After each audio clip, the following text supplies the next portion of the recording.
ان کے گلشن میں جتنے پھول ام المومنین سیدہ خدیجہ الکبریٰ کا شمار جلیل القدر خواتین اسلام اور السابقون الاولون صحابیات رسول صلی اللہ علیہ وآلہ وسلم میں ہوتا ہے۔ دور جاہلیت میں آپ طاہرہ کے لقب سے مشہور تھی۔ آپ امام الانبیاء صلی اللہ علیہ وآلہ وسلم کی نکاح میں آئیں اور ام المومنین کے اعزاز سے مشرف ہو گئی۔ ام المومنین سیدہ خدیجہ الکبریٰ سلام اللہ علیہا بلند کردار اور اعلیٰ ظرف خاتون تھی۔ آپ کے والد محترم خویلد بن اسد کا شمار مکہ مکرمہ کے معزز ترین تاجروں میں تھا۔ امام الانبیاء صلی اللہ علیہ وآلہ وسلم نے ارشاد فرمایا کہ خدیجہ سے بڑھ کر میرے لیے کوئی عزیز نہیں۔ انہوں نے اس وقت میری تصدیق کی جب لوگ میری حقانیت کا انکار کر رہے تھے۔ اس وقت مجھ پر مال خرچ کیا جب لوگ مجھ سے دور رہتے تھے۔ امام الانبیاء صلی اللہ علیہ وآلہ وسلم کی 4 صاحبزادیاں اور 2 صاحبزادے ام المومنین سیدہ خدیجہ الکبریٰ سلام اللہ علیہا کے بطن اطہر سے پیدا ہوئے۔ حضور نبی مکرم صلی اللہ علیہ وآلہ وسلم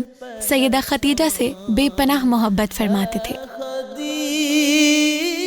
یہی وجہ ہے کہ ام المومنین سیدہ خدیجہ الکبریٰ سلام اللہ علیہا کے وصال کے سال کو عام الحزن کا سال قرار دیا۔ ام المومنین سیدہ عائشہ صدیقہ رضی اللہ عنہا ارشاد فرماتی ہیں کہ میں نے امام الانبیاء صلی اللہ علیہ وآلہ وسلم کو سیدہ خدیجہ سے بڑھ کر کسی سے محبت کرتے نہیں دیکھا۔ حضرت انس بن مالک رضی اللہ عنہ سے روایت ہے کہ امام الانبیاء صلی اللہ علیہ وآلہ وسلم نے فرمایا کہ دنیا کی تمام عورتوں میں بلند درجہ مریم، حضرت عیسیٰ علیہ السلام کی والدہ، آسیہ فرعون کی بیوی، خدیجہ اور سیدہ فاطمہ الزہرا سلام اللہ علیہم اجمعین کا ہے۔ حضرت جبریل علیہ السلام امام الانبیاء صلی اللہ علیہ وآلہ وسلم کی خدمت میں حاضر ہوئے، اللہ تعالیٰ کا پیغام پہنچایا اور موتیوں والے گھر کی خوشخبری عطا فرمائی۔ آپ کی صاحبزادی سیدہ فاطمہ الزہرا سلام اللہ علیہا کو جنتی عورتوں کا سردار کا اعزاز ملا۔ آپ کی زندگی خواتین اسلام کے لیے مشعل راہ ہے۔